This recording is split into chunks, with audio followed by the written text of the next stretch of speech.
I'm hoping you're having a great day in the great state of Idaho. It is a little chilly out there, and the snow in the mountains is absolutely beautiful. Hey, I've got some great news for you today, but first and foremost, let's thank our veterans. It is super important that we appreciate our veterans out there for the sacrifices they've done. We just all went out and voted, hopefully, the other day. Those veterans have held that to a right of ours. So once again, thank you very much to the veterans out there.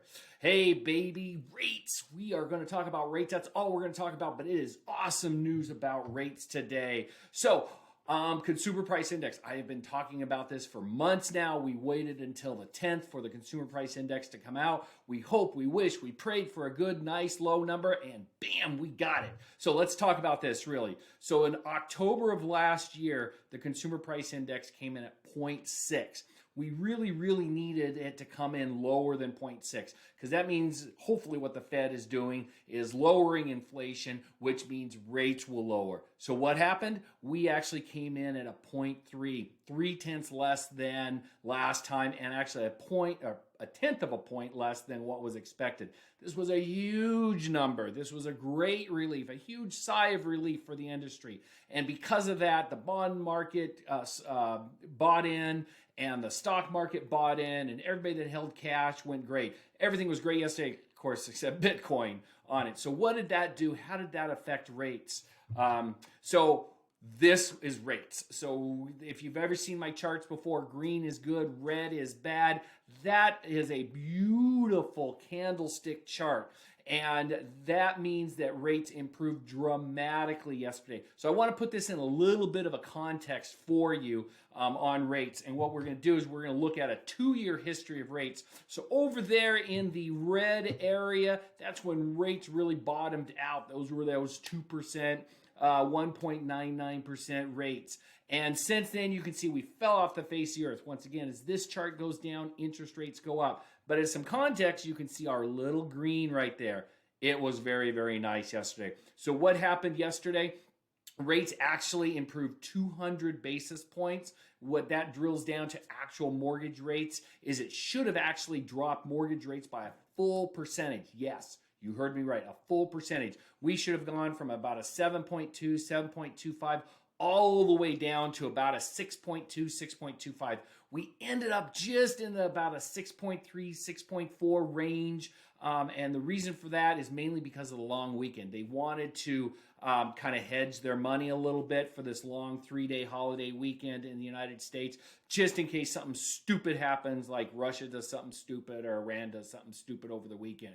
But come Monday, we should see that other quarter point come back to us, as long as nothing really happened on it. So this has been spectacular. We are definitely seeing rates in the low 6s right now, rather than last week in the high 7s to mid 7s.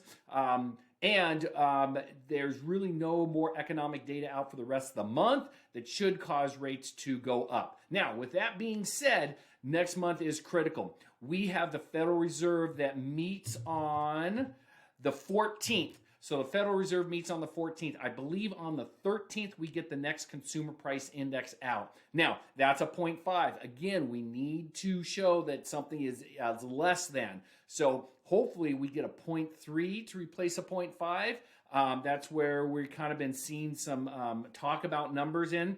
And if that's the case, then we may actually see the Federal Reserve pivot or pause. Those are the key words we're looking for, pivot or pause, which means rates will continue to further slide.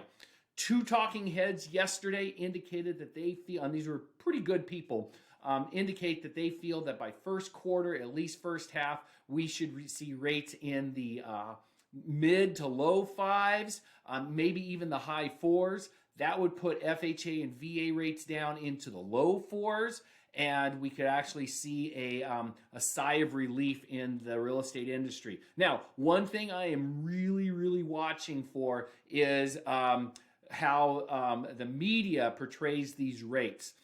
What I'm anticipating happening is come springtime, when we know it's going to be, it's always typically good for housing, is we're going to see the media get out, maybe some lenders get out by saying, hey, you lost out on the 2s back in 2021. Rates went all the way to the 7s in 2022. rates are down in the 4s, maybe 5s in 2023. Do you really want to gamble again? Because home prices are going up. If that happens, I anticipate a shortage of houses again because we know the builders are all pulling back. We know a lot of people did not want to sell their homes. So because of that, we could see again a shortage of houses in the springtime and thus crazy numbers coming out again. So with that being said, we really, really want to thank our veterans. We really had a great week on mortgage rates, and I hope you guys all have another great weekend. Go Broncos.